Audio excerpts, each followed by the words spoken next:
Hello everyone, welcome to civil staff. तो इस session में हम केमिस्ट्री के मोस्ट इंपॉर्टेंट क्वेश्चंस को डिस्कस करेंगे that are also the most expected question for your BPSC exam. जो भी एग्जाम बीपीएससी की तरफ से टीचिंग के लिए कंडक्ट करवाया जाता है उसमें केमिस्ट्री सेक्शन से जो है वो बहुत सारे क्वेश्चंस देखने को मिलते हैं।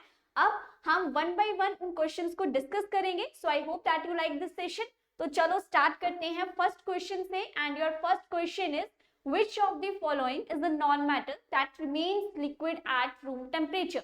So देखो, अगर आपने प्रीवियस ईयर क्वेश्चंस पेपर को एनालाइज भी किया होगा तो आपने देखा होगा कि बहुत सारे डायरेक्ट क्वेश्चंस जो है वो पूछे जाते हैं दैट आर बेसिक एग्जांपल्स भी हो सकते हैं या फिर वो एप्लीकेशन बेस्ड क्वेश्चंस भी जो है वो हो सकते हैं। क्लियर? तो ऐसे ही अगर मैं यहाँ पे बात करूं तो ये यहाँ पे क्या पूछ रहा है कि निम्नलिखित में से कौन सी एक गैर धातु है जो कमरे के तापमान पर तरल रहता है।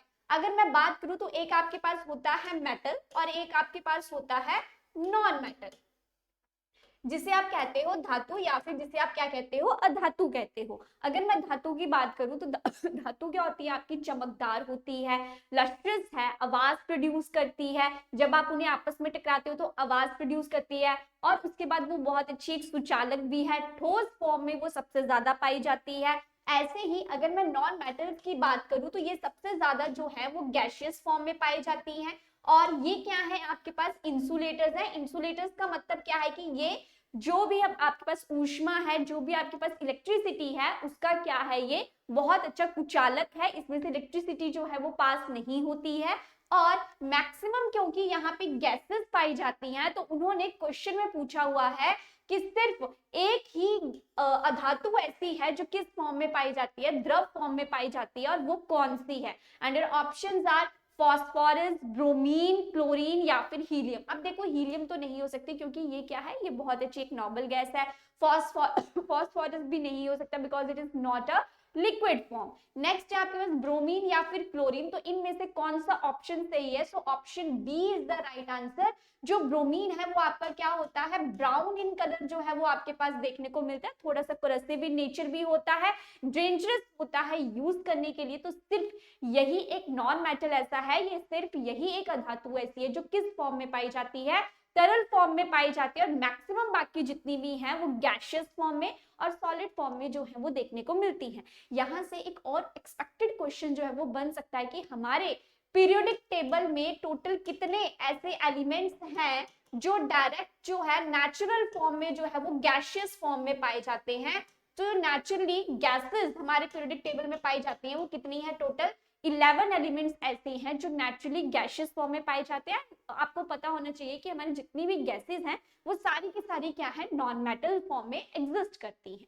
क्लियर? सो क्वेश्चन क्लियर हो गया कि कौन सी धातु ऐसी है जो कमरे के तापमान पर द्रव फॉर्म में जो है वो उपस्थित होती है, दैट इज व्हाट ब्रोमीन जो है हम उसे कहते हैं। नेक्स्ट क्वेश्चन की अगर मैं बात करूं, now the next question is chlorophyll is the naturally occurring chelate compound in which central metal is. अब देखो, क्लोरोफिल है, वो सिंपल क्वेश्चन पूछ रहा है कि क्लोरोफिल के सेंटर एलिमेंट के फॉर्म में कौन सा एलिमेंट जो है वो प्रेजेंट होता है। तो बताओ कि कौन सा होता है। क्लोरोफिल की अगर मैं बात करूं तो ये कहाँ पाया जाता है, लीव्स में पाया जाता है, जिसे आप क्या कहते हैं कि पत्तों में पाया जाता है। इसीलिए पत्तों का रंग हरा होता है। क्यों? क्योंकि just because of the chlorophyll. Clear? अब उसमें सेंट्रल मेटल एटम कौन सा होता है? So the options are copper, magnesium, iron या कैल्शियम। अगर मैं आयरन की बात करूं तो आपने सुना होगा जब भी हमें खून की कमी होती है तो डॉक्टर कहता है आयरन की गोलियां खाओ। दैट इज, हम बोल सकते हैं कि जो आपके पास हेमोग्लोबिन है, जिसे आप जब डॉक्टर के पास जाते हो तो आप बोलते हो कि एचबी टेस्ट करवाना है कि हमारी बॉडी में ब्लड कितना है। तो अगर मैं हीमोग्लोबिन की बात करूं तो हीमोग्लोबिन में as a central metal atom कौन सा प्रेजेंट होता है, आयरन प्रेजेंट होता है। कैल्शियम जो है वो हमारे दांतों के लिए इंपॉर्टेंट होता है। अब बचे कॉपर और मैग्नीशियम। सो क्लोरोफिल में कौन सा मेन एलिमेंट जो है वो पाया जाता है, दैट इज व्हाट मैग्नीशियम जो है वो वहां पे पाया जाता है। एक्सपेक्टेड क्वेश्चन दो और बनते हैं। फर्स्ट तो क्वेश्चन यही हो गया कि क्लोरोफिल में मेन कौन सा एलिमेंट पाया जाता है, मैग्नीशियम। नेक्स्ट, हीमोग्लोबिन में कौन सा मेन एलिमेंट पाया जाता है, दैट इज आयरन। और लास्ट आपका रहता है कि जो आपका विटामिन B12 है उसमें कौन सा पाया जाता है, कोबाल्ट जो है वो वहां पे प्रेजेंट होता है। क्लियर? इसीलिए विटामिन B12 का जो साइंटिफिक नेम है दैट इज व्हाट साइनोकोबालैमिन भी उसे कहा जाता है। Clear? So here the right answer is option B कि जो क्लोरोफिल है जिसकी वजह से पत्तों का रंग हरा दिखाई देता है, कौन सा मेन एलिमेंट उसमें प्रेजेंट है, that is what, magnesium.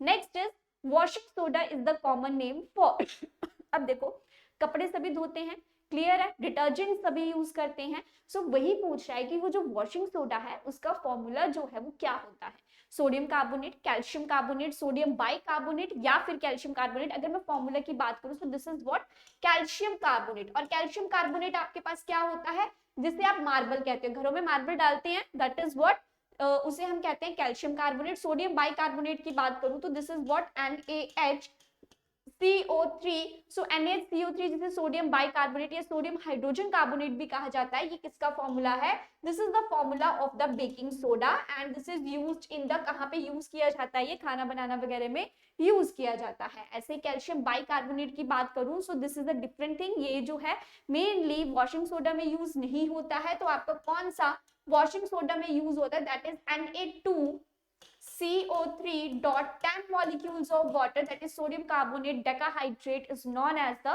washing soda. So here the right answer is option A। और ये वैसे भी आपको याद रखना है कि जो सोडियम के कंटेंट्स हैं, सोडियम के कोई भी कार्बोनेट्स हैं, उसका यूज हम कहाँ करते हैं, वॉशिंग सोडा बनाने में उसका यूज किया जाता है। क्लियर, चलिए नेक्स्ट क्वेश्चन देखते हैं।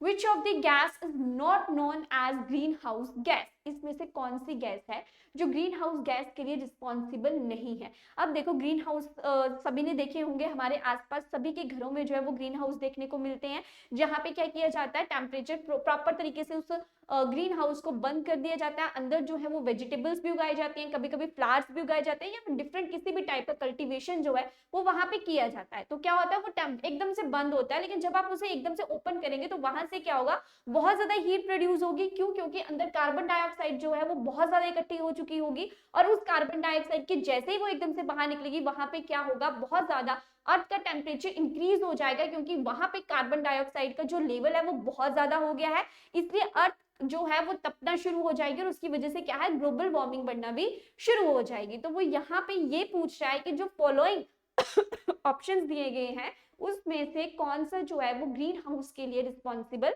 नहीं है। And your options are methane, nitrous oxide, carbon dioxide या फिर hydrogen. So here the right answer is option D कि हाइड्रोजन जो है वो ग्रीन हाउस गैस के लिए रिस्पॉन्सिबल नहीं होती है। इवन कार्बन डाइऑक्साइड जो है वो सबसे ज्यादा रिस्पॉन्सिबल होती है ग्रीन हाउस के लिए। उसके बाद आपके पास जितने भी वाटर वेपर्स हैं वो भी क्या है, मेन कॉज है किसका, ग्रीन हाउस गैस का। एंड मीथेन एंड निट्रस ऑक्साइड जो है वो प्रायोरिटी वाइज बाद में आते हैं। बट इफ अगर पेपर में क्वेश्चन आता है कि कौन सी गैस रिस्पॉन्सिबल नहीं है, तो हाइड्रोजन गैस रिस्पॉन्सिबल नहीं है, और कौन सी चीजें बहुत ज्यादा मात्रा में रिस्पॉन्सिबल है ग्रीन हाउस के लिए, तो नंबर 1 पे प्रायोरिटी आती है हमेशा वाटर वेपर्स की, और सेकेंड नंबर पे आती है आपके पास कार्बन डाइऑक्साइड की। क्लियर, चलिए नेक्स्ट क्वेश्चन देखते हैं। Tetraethyl lead is used as, कि वो कहता है कि जो आपके पास टेट्राइथाइल लेड है उसका उपयोग किस रूप में किया जाता है। आपके पास ऑप्शन है पेन किलर। पेन किलर का मतलब क्या है कि जो भी दवाई आप खाते हो कि आपको कहीं पे पेन हो रही है, उससे राहत पाने के लिए जो आप दवाइयां खाते हो, that is known as the painkiller. Next है फायर एक्सटिंग्विशर, अग्निशामक यंत्र जिसे आप कहते हैं, जिनका यूज आग बुझाने के लिए किया जाता है, क्या उनमें टेट्राइथाइलाइड का यूज किया जाता है। नेक्स्ट है मॉस्किटो रिपेलेंट, मतलब मच्छरों को भगाने के लिए यूज किया जाता है, या फिर ये एक पेट्रोल एडिटिव है कि इसे पेट्रोल में ऐड किया जाता है और गाड़ियों वगैरह में यूज किया जाता है।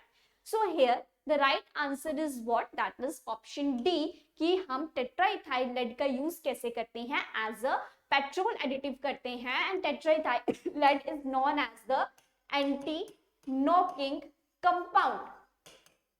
इसे क्या कहा जाता है, एंटी नॉकिंग कंपाउंड जो है वो इसे कहा जाता है। क्यों, क्योंकि आपने देखा होगा कभी भी आपके व्हीकल्स जो है वो बहुत ज्यादा आवाज करते हैं, टक टक की आवाज आती है, तो उस चीज को कम करने के लिए पेट्रोल के साथ जो है वो एक एडिटिव ऐड किया जाता है, जिसे हम क्या कहते हैं, टेट्राइथाइल लेड कहते हैं। सो here the right answer is option D.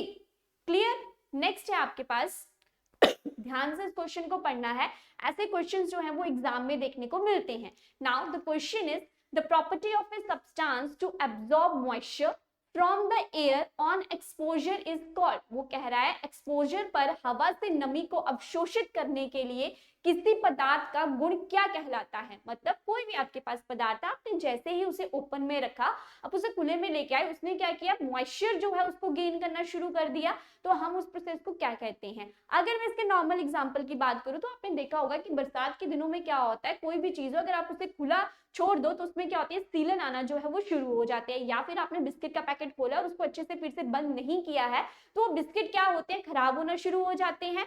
Clear है। सो वो कह रहा है कि यही जो प्रॉपर्टी है कि जब कोई भी सिस्टम ओपन में आता है और वो मॉइस्चर को गेन करना स्टार्ट कर लेता है तो वहां पे उस प्रॉपर्टी को हम क्या कहते हैं। एंड ऑप्शंस है ऑस्मोसिस दैट इज प्रसारण, डेलिक्विसेंसी प्रस्वेद्य, या एफ्लोरेसेंस दैट इज पुष्पक्रम, या फिर डेसिकेशन निर्जलीकरण।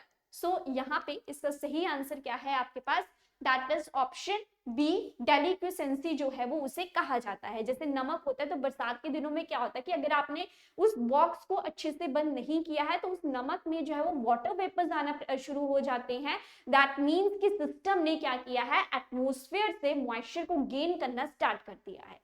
Clear. So here the right answer is option B. और ऑस्मोसिस क्या होता है, जब आप हायर कंसंट्रेशन से लोअर कंसंट्रेशन जाते हैं अपने सॉल्यूट और सॉल्वेंट मॉलिक्यूल्स को through a semi permeable membrane जो है वो आप किसी ज्यादा कंसंट्रेशन से लो वाली कंसंट्रेशन में भेज रहे हैं, उसे हम क्या कहते हैं, ऑस्मोसिस। एफ्लोरोसेंस जो है वो लाइट से रिलेटेड है और डेसिकेशन जो है वो एक डिफरेंट थिंग है। क्लियर। चलिए नेक्स्ट क्वेश्चन देखते हैं। नेक्स्ट है आपके पास the group of metals iron, cobalt, nickel में बेस्ट कॉल्ड एज, धातुओं का समूह जिसमें क्या है आपके पास, आयरन है, कोबाल्ट है, निकल है, को सबसे अच्छा कहा जा सकता है। इसे हमारे पीरियोडिक टेबल में जिस भी टेबल के अंदर रखा गया है उसमें इनका नाम जो है वो क्या है, सिंपल सा वही क्वेश्चन पूछा गया है।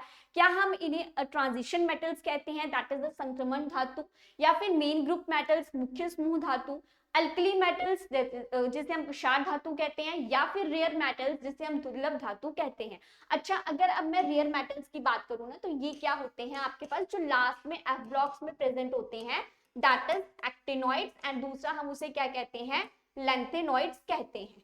क्लियर। और ये दोनों मिलकर क्या बनाते हैं, एफ ब्लॉक एलिमेंट की फॉर्मेशन जो है वो करते हैं। क्लियर। अल्कली मेटल्स की बात करूं तो ये क्या होते हैं, क्षार धातु किसे हम कहते हैं, दैट इज द ग्रुप 1, जिसे आप क्या कहते हो, एस ब्लॉक एलिमेंट्स जो है वो जिन्हें कहा जाता है।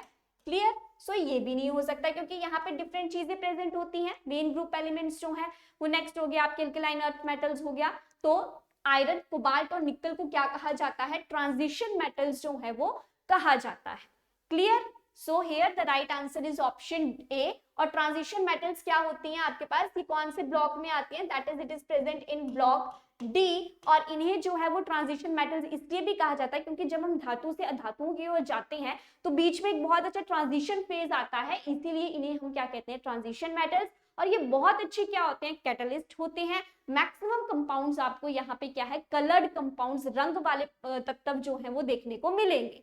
क्लियर है। So according to the question कि जो आपके पास आयरन, कोबाल्ट और निकल है, इनका जो ये कौन से ग्रुप से बिलोंग करते हैं, then they are belong to the transition metals, that is from the D block elements, and the right option is A. Now अब आपको पता होना चाहिए, अगर यहाँ से मैं एक एक्सपेक्टेड क्वेश्चन की बात करूँ तो यहाँ से हो सकता है कि आयरन का एटॉमिक नंबर पूछ लिया जाए, या फिर कोबाल्ट का, या फिर निकल का, या फिर उनकी इलेक्ट्रॉनिक कन्फिग्रेशन के ऊपर क्वेश्चन आ सकता है कि इनमें कितने अनपेयर्ड इलेक्ट्रॉन्स जो हैं वो प्रेजेंट होते हैं। जैसे फॉर एग्जांपल अगर मैं आयरन की बात करूं तो आयरन का एटॉमिक नंबर जिसे आप क्या कहते हो, परमाणु संख्या कहते हो, वो कितनी होती है, 26 होती है। अगर मैं इसकी इलेक्ट्रॉनिक कन्फिग्रेशन की बात करूं तो यहाँ पे क्या होता है, 3d6,4s2 जो है वो देखने को मिलती है। और अगर आपको वो पूछ रहा है कि बताओ Fe2 पॉजिटिव में कितने अनपेयर्ड इलेक्ट्रॉन्स हैं, तो वो कैसे निकालेंगे, जब आपके ये 2 इलेक्ट्रॉन्स यहाँ पे निकल गए तो यहाँ पे बचे 6। अब डी ब्लॉक में क्या होता है, डी ऑर्बिटल में 5 बॉक्सेस होते हैं और सबसे पहले क्या है, हम इन्हें 1 by 1 जो है वो फिल करते हैं लाइक दिस। तो ये मैंने 6 फिल कर दिया, तो आपके पास कितने जो है वो एक्स्ट्रा अकेले लोन पेयर्स रह गए, that is 4। So that is why Fe2 positive में कितने लोन पेयर्स प्रेजेंट होंगे, 4 लोन पेयर्स जो है वो वहां पे प्रेजेंट होंगे। क्लियर है। चल नेक्स्ट देखते हैं, Which of the following way to be discovered first in the chromosphere of the sun? देखो बहुत इजी क्वेश्चन है, वो सिंपल पूछ रहा है कि सूर्य के क्रोमोस्फेयर में सबसे पहले निम्नलिखित में से क्या खोजा जाना था। मतलब कौन सी गैस जो है वो सबसे पहले सन के क्रोमोस्फेयर में पाई गई थी? या सिंपल सा वो पूछ सकता है कि सूरज के आसपास जो है वो कौन सी गैस मेन रूप में पाई जाती है? ऑप्शंस हैं क्रिप्टन है, जीनन है, नियॉन है, या फिर वो क्या है, हीलियम है। सभी को पता है कि सूर्य के आसपास कौन सी गैस सबसे ज्यादा रूप में देखने को मिलती है। So here the right answer is option D, कि सूर्य के सराउंडिंग में जो एक लेयर है जिसे आप क्या कहते हैं, क्रोमोस्फेयर कहते हो, उसमें सबसे ज्यादा कौन सी गैस पाई जाती है, that is the helium. Clear? चलिए नेक्स्ट क्वेश्चन देखते हैं, व्हाट इज लाफिंग गैस। देखो ये बहुत इजी क्वेश्चन है और ये बहुत सारे एग्जाम्स में ऑलरेडी क्वेश्चन पूछा गया है एंड एक्सपेक्टेड भी है। आपने भी बहुत सारे पेपर्स में ये क्वेश्चन देखा होगा। तो केमिस्ट्री में क्या है, सिर्फ बहुत छोटी छोटी चीजें जो है वो देखने को मिलती हैं जो हमें पता होते हैं, बट हम उनमें क्या होता है कभी कभी कंफ्यूज हो जाते हैं। जैसे अगर मैं यहाँ पे बात करूँ तो लाफिंग गैस कौन सी है, अब याद आ रहा होगा कि हाँ हमने ये चीज पढ़ी हुई है। कभी कभी वो क्या करते हैं कि मान लो इसका आंसर कुछ भी है, जैसे मान लो इसका आंसर सी है, जस्ट गैस इट कि इसका जो आंसर है वो सी है, तो हो सकता है कि ऑप्शन में ऐसे दे दे सल्फ्यूरिक एसिड है, सल्फ्यूरिक है, या फिर समथिंग कुछ हो रहा है, सल्फर से रिलेटेड ही उन्होंने ऑप्शंस दे दिए, तो वहां पे क्या होती है, कंफ्यूजन क्रिएट हो जाती है। सो इसीलिए मैं हमेशा कहती हूँ कि बेसिक चीजों को जो है वो हमेशा लेके चलना है। क्लियर? आप क्वेश्चन क्या था आपके पास, व्हाट इज लाफिंग गैस। तो लाफिंग गैस इनमें से क्या है, ऑप्शंस की बात करूं then it is hydrogen peroxide. Hydrogen peroxide आपके पास क्या होता है, H2O2 होता है, एंड ये क्या है आपका बहुत अच्छा ऑक्सीडाइजिंग एजेंट भी है, और इसका यूज जो है वो हम कभी कभी मेडिकल फील्ड में भी जो है वो करते हैं। सल्फर डाइऑक्साइड की बात करूं then this is what, this is responsible for the acid rain, इससे सबसे ज्यादा जो है वो एसिड रेन देखने को मिलती है। कार्बन मोनोऑक्साइड क्या है, आपकी पॉइजनस गैस है, जो भी अनबर्न्ड कार्बन पार्टिकल्स होते हैं उनको जलाने से हमेशा कार्बन मोनोऑक्साइड की फॉर्मेशन होती है। तो आपके पास बचा क्या, that is the nitrous oxide, and this question is very very important, so you have to remember this कि लाफिंग गैस का फॉर्मूला आपके पास क्या होता है, दैट इज निट्रस ऑक्साइड जो है वो इसका फॉर्मूला आपके पास देखने को मिलता है। ऐसे ही अगर मैं आपसे पूछूं, आप लोग मुझे कमेंट सेक्शन में बताना what is azote gas, that is बताना मुझे इस क्वेश्चन का आंसर कि एजोट गैस जो है वो क्या होती है। क्लियर? चलिए नेक्स्ट क्वेश्चन है, the filament of an electric bulb is made up of. एक बिजली के बल्ब का जो फिलामेंट है वो किससे बना होता है। घरों में बल्ब सभी यूज करते हैं, सभी ने छोटी क्लासेस में ये क्वेश्चन देखा भी होगा कि जो बिजली का बल्ब है उसमें कभी कभी हम बोलते हैं फ्यूज उड़ गया है, मतलब क्या है कि उसका जो फिलामेंट है वो ब्रेक डाउन हो चुका होता है। तो वो जो फिलामेंट है वो बना किस धातु का होता है, and the options are tungsten, nichrome, graphite या फिर आयरन। अब देखो लोहे का तो नहीं बन सकता ना, क्योंकि लोहे का तो टेम्परेचर ही बहुत ज्यादा हो जाता है, तो वहां पे क्या होगा, हीट ही बहुत ज्यादा प्रोड्यूस हो जाएगी। नेक्स्ट है ग्रेफाइट। ग्रेफाइट जो है वो एक धातु है जो क्या है, ऊष्मा का बहुत अच्छा सुचालक है, तो ये भी नहीं हो सकता। निक्रोम जो है वो मेनली यूज किया जाता है आपका हीटर्स में, क्योंकि वहां पे हमें ज्यादा अमाउंट ऑफ एनर्जी की जो है वो जरूरत होती है। So here the right answer is tungsten, और टंगस्टन का सिंबल क्या होता है, W होता है। और क्यों इसी का टंगस्टन से ही क्यों जो है बल्ब का फिलामेंट बनाया जाता है, क्योंकि जो इसका टेम्परेचर होता है वो बहुत ज्यादा देखने को मिलता है, that is around 6240 degree Celsius के अराउंड जो है वो ये देखने को मिलता है। सो इसीलिए क्योंकि ये इतने ज्यादा तापमान को बियर कर लेता है, इसीलिए जो बल्ब है वहां पे फिलामेंट की फॉर्म में किसका यूज किया जाता है, दैट इज टंगस्टन का यूज जो है वो वहां पे देखने को मिलता है। So here the right answer is what, that is option A. चलिए नेक्स्ट देखते हैं। नेक्स्ट वो कहता है air is a and an, मतलब जो हवा है वो इसमें से क्या है, क्या वो एक कंपाउंड है, क्या वो एक एलिमेंट है, इलेक्ट्रोलाइट है, या फिर मिक्सचर है। अब देखो यहाँ पे ना दो चीजें बहुत ध्यान से समझनी है। सबसे पहले तो ये समझ लो कि तत्व क्या होता है। देखो तत्व क्या है, जो सिंगल कोई चीज एग्जिस्ट कर रही है, मतलब कि जो अकेले है उसके साथ कोई भी चीज आसपास से नहीं जो है वो अटैच हुई है, वो सिंगली एग्जिस्ट करती है, उसका अपना एक नेचर है। क्लियर है? जैसे अगर मैं बात करूं सोडियम है, या फिर हमारे पीरियोडिक टेबल में जितनी भी चीजें प्रेजेंट है वो क्या है, एलिमेंट है, क्योंकि अगर सोडियम है तो सोडियम ही है, अगर आयरन है तो आयरन ही है, अगर कोबाल्ट है तो कोबाल्ट ही है। ऐसा तो नहीं है कि कोबाल्ट के साथ कुछ और मिक्स किया गया था तब जाके वो कोबाल्ट बना था, नहीं। तो एलिमेंट क्या है, जिसकी क्या होती है, सिंगल आइडेंटिटी आपको देखने को मिलती है। जो चीजें अकेले में प्रेजेंट होती है उसको हम क्या कहते हैं, एलिमेंट कहते हैं। कंपाउंड क्या होता है, जब दो एलिमेंट आपस में, दो तत्व आपस में मिलते हैं तो वो किस चीज की फॉर्मेशन करते हैं, कंपाउंड्स, दैट इज यौगिक की फॉर्मेशन वहां पे देखने को मिलती है। फॉर एग्जांपल अगर मैं बात करूं, आप हाइड्रोजन प्लस हाइड्रोजन को जो है वो अटैच कर दोगे तो H2 that is the molecule, but compound में क्या है, जैसे आप मान लो H2 प्लस O, H2+O नहीं, that is H2O, it is what यौगिक, क्योंकि यहाँ पे क्या होती है प्रॉपर रेशियो जो है वो आपके पास देखने को मिलती है, क्योंकि आप वाटर के केस में देखोगे तो यहाँ पे 1:8 जो है वो देखने को मिलती है। क्लियर?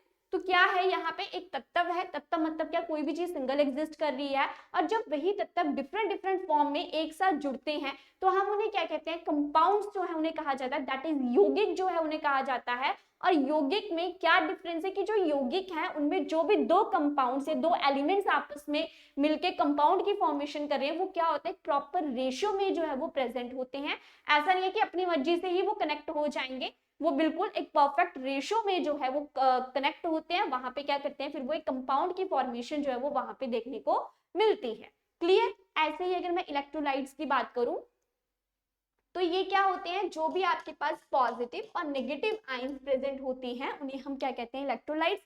जो पानी में प्रॉपर्ली डिसोशिएट हो जाती हैं आयंस के बीच में उन्हें हम क्या कहते हैं, स्ट्रॉन्ग इलेक्ट्रोलाइट्स है या फिर वीक इलेक्ट्रोलाइट्स है। जो पानी में अच्छे से डिसॉल्व हो गए that is what strong electrolyte, जो नहीं अच्छे से डिसॉल्व हो पाए वो क्या होते हैं, weak electrolytes. For example NaCl है तो वो क्या है, स्ट्रॉन्ग सॉल्ट है, क्यों, क्योंकि वो Na positive plus Cl negative में प्रॉपर्ली क्या होता है, डिसोशिएट हो जाता है। बट अगर मैं ऐसे ही बात करूं एसिटिक एसिड की, दैट इज CH3COH, तो यहाँ पे क्या होगा, ये कैसे टूटेगा, CH3COO negative, that is acetate ion plus the hydronium ion जो है वो उसमें क्या होगा, ब्रेक डाउन हो जाएगा। तो यहाँ पे भी चीजें जो है वो क्या हुआ, अगर एसिटेट आयन अलग अलग से टूटा, हाइड्रोजन अलग से टूट रहा है, ऑक्सीजन अलग से टूट रहा है, कार्बन अलग से टूट रही है, देन हम उसे कह सकते थे कि वो क्या है, एक स्ट्रॉन्ग इलेक्ट्रोलाइट है। बट यहाँ पे क्या है, वो प्रॉपर डिसोशिएट नहीं हो रहा है, इसलिए हम इसे क्या कहते हैं कि वो क्या है, वीक इलेक्ट्रोलाइट है। ऐसे ही अगर मैं मिक्सचर की बात करूं तो यहाँ पे भी क्या है, हो सकता है कि एक एलिमेंट हो, एक कंपाउंड हो, एक मॉलिक्यूल आपस में जुड़ रहे हो, तब जाके आपके पास जो है वो मिक्सचर की फॉर्मेशन होती हो।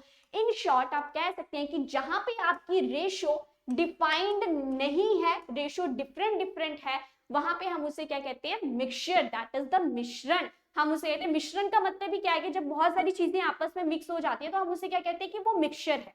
अब back to the main point कि उन्होंने क्वेश्चन में क्या पूछा था कि जो हवा है आपके पास, हवा क्या है, एक तत्व है, एक यौगिक है, एक इलेक्ट्रोलाइट है या फिर मिक्सचर है। अब देखो अगर मैं हवा की बात करूं तो हवा में क्या बहुत सारी गैसेस प्रेजेंट है, वहां पे ऑक्सीजन भी प्रेजेंट है, कार्बन डाइऑक्साइड भी, हाइड्रोजन, हीलियम, नियॉन, सारी की सारी gases, even water vapours present है, स्मोक प्रेजेंट है, डस्ट प्रेजेंट है, फोक प्रेजेंट है। तो बहुत सारी चीजें वहां पे अनइक्वल नंबर्स पे क्या है, प्रेजेंट है। ऐसा तो नहीं कि सभी एक ही जैसे प्रेजेंट है, अगर मान लो 2% प्रेजेंट है तो दूसरी भी 2% प्रेजेंट है, ऐसा तो नहीं है, क्योंकि हवा में ऑक्सीजन क्या है 21% है, कार्बन डाइऑक्साइड क्या है वहां पे 0.003% है, और नाइट्रोजन क्या है 78% है। तो सबकी कंपोजिशन क्या है, डिफरेंट डिफरेंट देखने को मिलती है। दैट इज वाई हवा आपका क्या है, मिश्रण है किसका, बहुत सारी गैसेस का। क्लियर? सो यहाँ पे राइट आंसर आपके पास क्या है, ऑप्शन डी, कि जो हवा है आपका वो क्या है, मिश्रण है बहुत सारी गैसेस का। क्लियर? चलिए नेक्स्ट क्वेश्चन देखते हैं।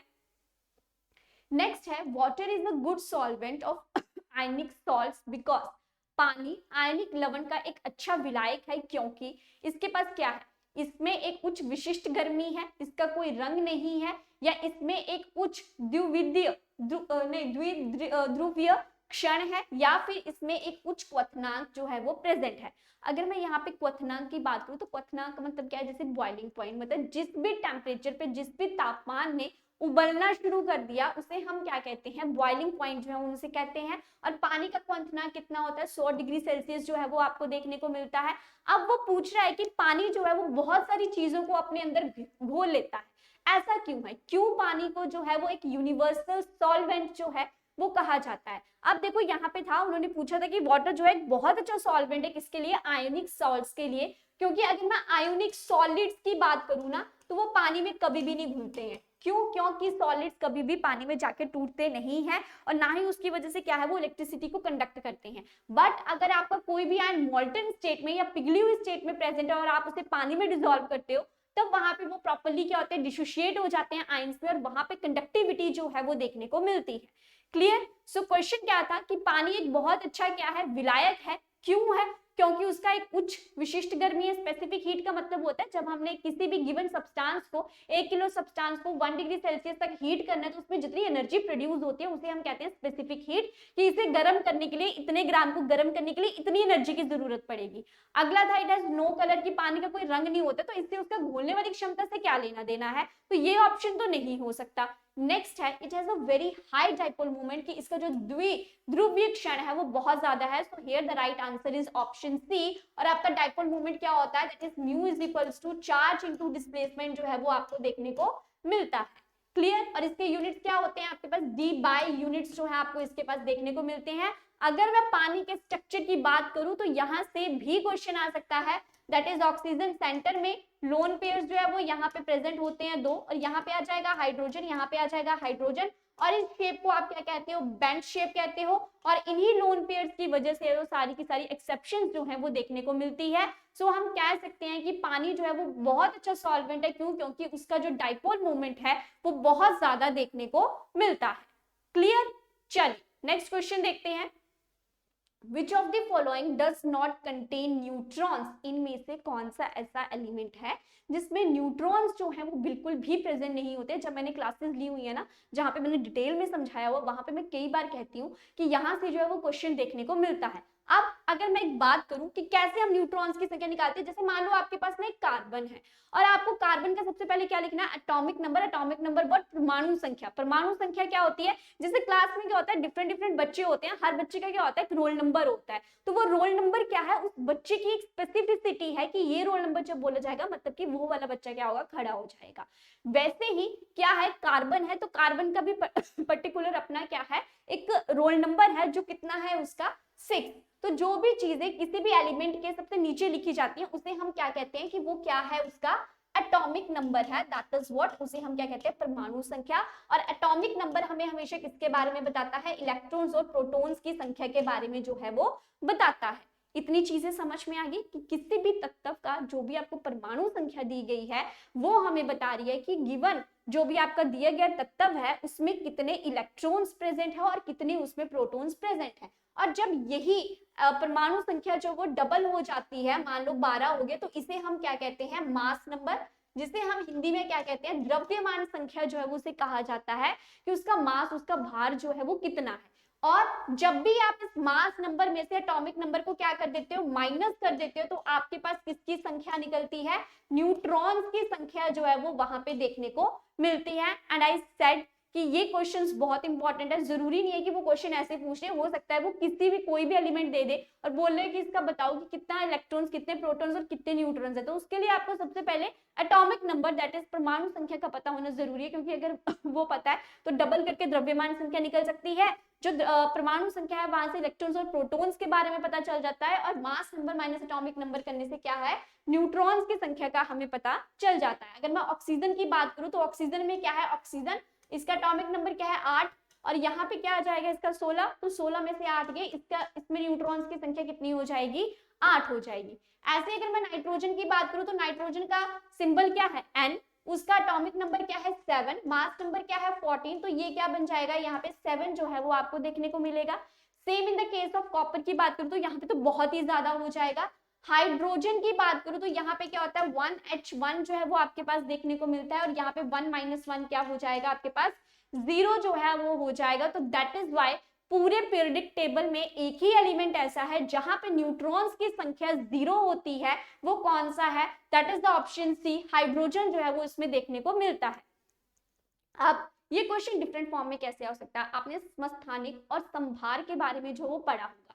समस्थानिक क्या होते हैं, जिन्हें हम क्या कहते हैं, आइसोटोप्स कहते हैं। आइसोटोप्स क्या होते हैं, जिनकी सेम परमाणु संख्या होती है परंतु भिन्न भिन्न क्या होती है, द्रव्यमान संख्या देखने को मिलती है। तो उसी बेसिस पे हाइड्रोजन के क्या होते हैं, 3 आइसोटोप्स होते हैं, that is 1H1, 1H2 and 1H3। तो यहाँ पे जब आप इसकी न्यूट्रॉन्स की संख्या निकालते हो तो यहाँ पे आ जाएगा 1 - 1 0, यहाँ पे आ जाएगा 2 - 1 1, और यहाँ पे आ जाएगा 3 - 1 कितना हो जाएगा 2। तो ये क्वेश्चन ऐसे भी आ सकता है कि हाइड्रोजन के किस समस्थानिक में न्यूट्रॉन्स की संख्या 0 होती है, then that is the first, जिसे आप क्या कहते हो, प्रोटियम कहते हो। सो 1H1 का नाम क्या है, प्रोटियम, 1H2 का नाम क्या है, ड्यूटीरियम, एंड 1H3 का नाम क्या है, ट्राइटियम। या इसको हम इट्रियम भी बोलते हैं, या कई लोग इसे ट्रेटियम भी बोलते हैं। क्लियर? सो यहाँ पे क्या है, डिफरेंट प्रोनाउंसिएशन जो है वो देखने को मिलते हैं, but that is not important. According to chemistry आपसे क्या पूछा जाएगा, या तो इलेक्ट्रॉन्स की संख्या पूछी जाएगी, या तो न्यूट्रॉन्स की, या फिर प्रोटॉन्स की। क्लियर? सो याद रखना है कि हाइड्रोजन के किस आइसोटोप में न्यूट्रॉन्स की संख्या 0 होती है, दैट इज द प्रोटियम होता है, दैट इज 1h1। और कौन सा पीरियोडिक टेबल में ऐसा तत्व है जिसमें न्यूट्रॉन्स की संख्या 0 होती है, दैट इज व्हाट, हाइड्रोजन जो है वो देखने को मिलता है। क्लियर? चलिए नेक्स्ट क्वेश्चन देखते हैं। The most commonly used bleaching agent is, सबसे अधिक इस्तेमाल किया जाने वाला ब्लीचिंग एजेंट इनमें से कौन सा है? अब ब्लीचिंग एजेंट की बात करें तो ब्लीचिंग पाउडर के बारे में सबने सुन रखा है, पानी में यूज किया जाता है पानी को साफ करने के लिए। तो जब भी किसी भी चीज का यूज जो है वो हम साफ सफाई के लिए करते हैं तो हम उसे क्या कहते हैं कि वो कोई क्या है, ब्लीचिंग एजेंट जो है वो प्रेजेंट है। ऑप्शंस हैं अल्कोहल, कार्बन डाइऑक्साइड, क्लोरीन या फिर सोडियम क्लोराइड। अल्कोहल का फॉर्मूला क्या होता है, C2H5OH, इसे जो है वो इथाइल अल्कोहल भी कहा जाता है। कार्बन डाइऑक्साइड का यूज तो हम पानी को प्योरीफाई करने के लिए नहीं करेंगे, इसका यूज कहाँ पे होगा, अग्निशामक यंत्रों में किया जाता है आग को बुझाने के लिए।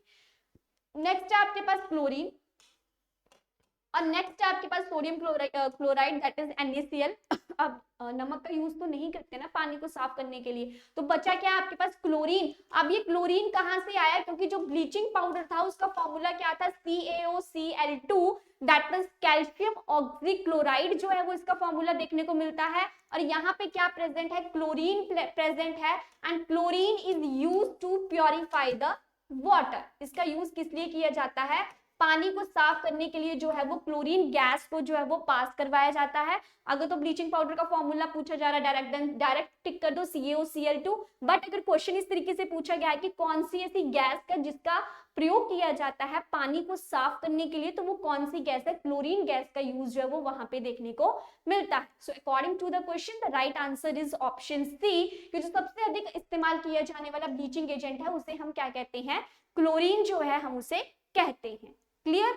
चलिए नेक्स्ट क्वेश्चन देखते हैं।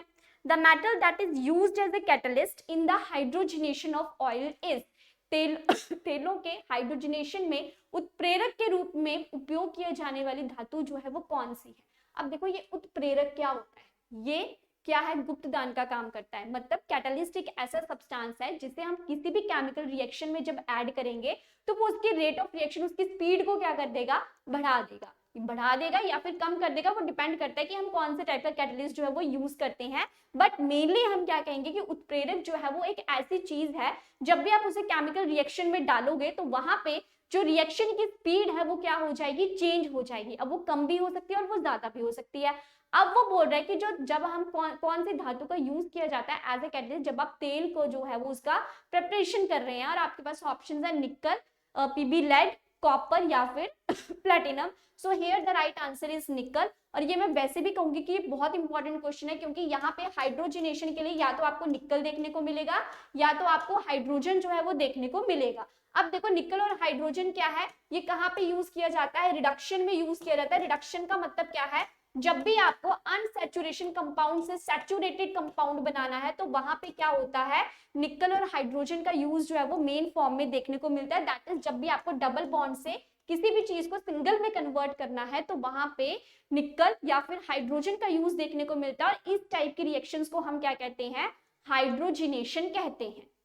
क्लियर? सो इस क्वेश्चन का राइट आंसर आपके पास क्या था, ऑप्शन ए। और नेक्स्ट क्वेश्चन देखते हैं, the ore which is found in abundance in India, Bharat में प्रचुर मात्रा में पाई जाने वाली अयस्क जो है वो कौन सी है?